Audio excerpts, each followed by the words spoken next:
langsung ditusuk-tusuk lah badannya, kepalanya. Dan Charles yang tadinya habis dari kamar Matthew itu langsung ikut ke kamarnya Tyler untuk membantu Charlie nusuk-nusuk Tyler itu sampai mati.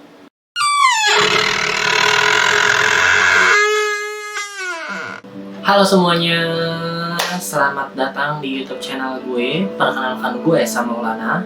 By the way, terima kasih banget buat kalian yang udah relain waktu dan kuota kalian buat lihat dan nonton video gue. So, kali ini gue pengen ngebahas tentang kasus pembunuhan yang terjadi pada keluarga Kevin. Kasus pembunuhan ini bisa dibilang sadis ya, karena yang terlibat dalam pembunuhan ini adalah keluarga dari Kevin itu sendiri. Kalau begitu langsung kita bahas aja ceritanya.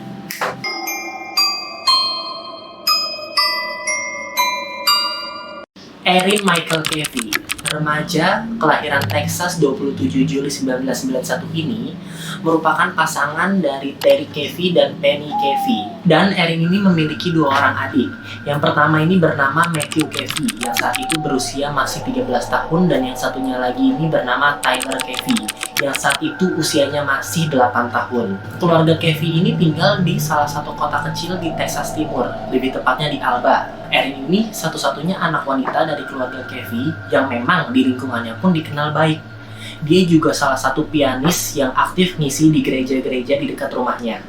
Ya bisa dibilang si Erin ini ceweknya ya kayak cewek-cewek komplek lah ya, yang gak pernah macem-macem hidupnya, yang ya baik-baik aja gitu loh. Sampai akhirnya si Erin ini bertemulah sama Charlie Wilkinson. Akhirnya Erin dan Charlie ini pacaran. Nah, semenjak Erin sama Charlie berpacaran ini, orang tua Erin ini mulai ngerasa keanehan sama dirinya Erin. Erin ini jadi cewek yang kayak pemurung. Terus dia tuh kalau misalnya pergi berbicara sama Charlie itu pakai pakaian seksi. Terus Erin ini mulai menolak kalau ngisi acara-acara di gerejanya seperti nyanyi atau main piano di gerejanya, yang padahal sebelumnya itu dia paling senang untuk melakukan hal-hal berbau positif seperti itu. Bahkan Erin pun mulai menjauhi kelompok pemuda di gerejanya. Sampai suatu hari, Erin dan Charlie ini pergi berkencan. Erin ini lupa matiin komputer di kamarnya. Ibunya Erin ini ngelihat komputer di kamarnya Erin ini nyala. Masuklah ibunya ini ke kamarnya Erin. Yang niat awalnya pengen matiin komputernya. Saat dilihat komputernya ini, ternyata ada blog dari Charlie yang dilihat itu kontennya itu berisi tentang sumpah serapah, mabuk-mabukan, pokoknya konten-konten yang nggak bagus lah untuk anak muda. Nah, di situ ibunya ini mulai ngerasa pantesan kok banyak yang berubah sama dirinya Erin. Setelah dia pacaran sama Charlie, ternyata Charlie ini bukan orang yang baik, bukan orang yang bisa membawa Erin ini untuk hal-hal yang positif. Lalu Penny ini memanggil Terry, bapak dari Erin ini, untuk ikut ke kamarnya dan melihat langsung apa yang ada di blognya Charlie ini. Terry pun kaget begitu melihat, ternyata pacar anak saya kok seperti ini, anak saya pantesan berubah, ternyata dia kok sekarang pacaran sama orang yang seperti ini. Sampai akhirnya begitu Erin pulang ke rumah, Erin ini diajak ngobrol sama kedua orang tua mereka. Nah, kedua orang tua mereka ini meminta Erin untuk mengakhiri hubungan dengan Charlie. Setelah itu Erinnya tuh mulai menunduk dan dia nangis. Dan saat itu dia berdalih, "Pak, saya sudah ingin mengakhiri hubungan ini, cuman saya nggak tahu gimana caranya." Saat itu, keesokan harinya, Erin pun kembali menemui Charlie dan memberitahu Charlie tentang apa yang dibicarakan kedua orang tuanya semalam. Pada dasarnya Erin ini nggak terima dan dia nggak mau sebenarnya putus sama Charlie dan disuruh pisah sama Charlie.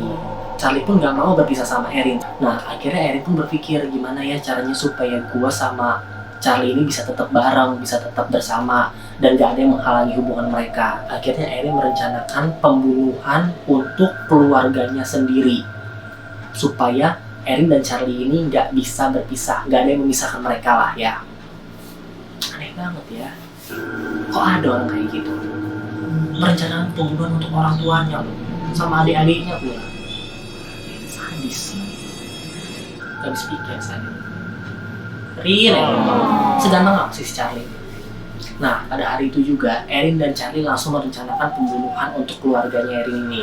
Erin ini memanggil kedua temannya, Charles Sweet dan Bobby Johnson.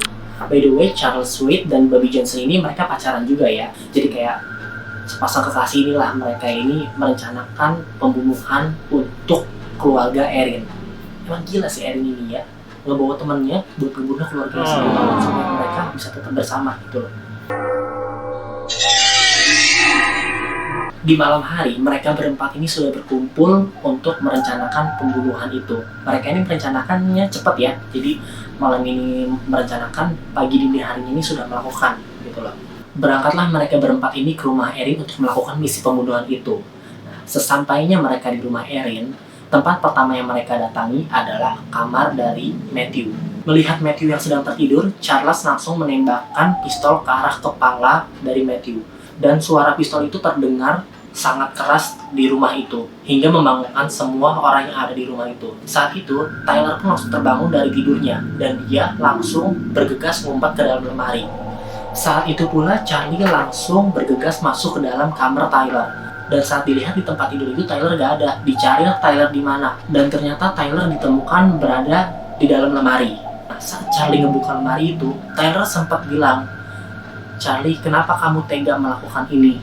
Tanpa rasa iba, kasihan atau apa, Charlie itu langsung nusuk Tyler gitu aja. Langsung ditusuk-tusuk lah badannya, kepalanya. Dan Charles yang tadinya habis dari kamar Matthew itu langsung ikut ke kamar Tyler untuk membantu Charlie nusuk-nusuk Tyler itu sampai mati. Itu sadis banget. Padahal tanpa harus beberapa kali ditusuk pun si Tyler itu sudah pasti tewas ya. Nah, di sisi lain dari kejadian itu, saat itu Bobby sudah berada di depan kamar dari Penny dan Terry. Jadi saat Charlie menembakkan pistol kepada Matthew itu kan terdengar suara kencang ya. Saat itu kan Terry terbangun dari tidurnya. Nah, Bobby ini sudah ada di depan kamar dari mereka itu. Jadi saat pistol itu terdengar kencang gitu, Bobby itu langsung ngedobrak kamar orang tua mereka dan langsung nembakin mereka. Saat itu Penny yang masih dalam keadaan tertidur belum sempat bangun ya, langsung ditembak-tembakin sampai dia mati. Lalu si Terry yang sempat sudah berdiri itu langsung kena tembak, mulai dari bagian lengan, bahu, terus bagian telinganya. Beberapa kali Terry ini kena tembak dan Terry ini jatuh pingsan saat itu. Bobby saat itu menyangka kalau Terry itu sudah mati, sudah terkapar. Saat itu mereka berempat kembali mengecek apakah masih ada yang hidup dari semua itu. Saat melihat semuanya dalam keadaan sudah mati, sudah terkapar, akhirnya mereka semua keluar dan Erin menyiram minyak tanah ke seluruh bagian rumahnya, termasuk di ruang tamu, dapur, dan di luar halamannya semuanya disirami minyak tanah dengan harapan setelah itu tidak ada lagi yang masih hidup anggota keluarganya. Lalu dibakarlah rumah itu. Saat api mulai membesar, mulai membakar rumahnya, Terry mulai terbangun dari pingsannya. Dan saat Terry bangun, yang pertama kali dia lihat ini Penny, istrinya, yang saat itu sudah terbujur kaku, sudah penuh darah di sekujur tubuhnya. Tapi tanpa berpikir panjang, Terry ini langsung merangkak keluar dari rumah untuk menyelamatkan diri. Saat itu Terry mulai berjalan merangkak keluar dari rumahnya sekitar 365 meteran untuk menuju ke rumah tetangga terdekatnya, Tommy dan Helen.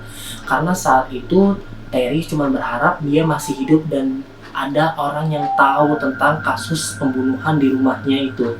Dan setelah sesampainya Terry di rumah Tommy mendengar suara ketukan di depan rumahnya. Saat dibuka ternyata Terry sedang merangkak di depan rumahnya. Saat itu Tommy langsung shock dan kaget, ada apa? Dan Tommy ini langsung nanya ke Terry, bagaimana Penny dan anak-anak? Terry cuma menjawab, Penny dan anak-anak sudah meninggal. Karena saat itu Terry pun nggak menyadari kalau Erin itu masih hidup atau enggak. Tanpa berpikir panjang, Tommy langsung menelpon 911 untuk meminta bantuan. Saat itu, petugas terdekat yang berjaga di situ bernama Charles Dickerson. Mengetahui kejadian sadis seperti itu, polisi langsung menuju ke rumah dari Terry dan Penny. Dan keadaan Terry yang saat itu tubuhnya dipenuhi luka-luka pistol langsung dibawa oleh Tommy ke rumah sakit terdekat. Saat Terry sudah dibawa ke rumah sakit, sudah diobati, sudah pindah ke ruang rawat, Terry mendapatkan kabar kalau si Erin itu masih hidup. Dan saat itu Terry merasa senang, bersyukur karena salah satu anaknya masih ada yang hidup. Terry saat itu berharap bahwa Erin masih membutuhkannya. Dan mereka akan bersama-sama mencari tahu tentang kasus pembunuhan yang terjadi di rumahnya. Namun selang beberapa waktu, kakak dari Terry ini masuk ke ruang di mana Terry dirawat dan memberitahukan bahwa Erin terlibat dalam kasus pembunuhan itu. Mengetahui hal itu, Terry langsung marah lah, langsung ngamuk lah, Terry langsung merasa kecewa, dia langsung nyabutin semua selang-selang infus yang ada di tubuhnya, dia langsung marah sama marah-marahnya. Kenapa harus anak saya yang terlibat dalam semua ini?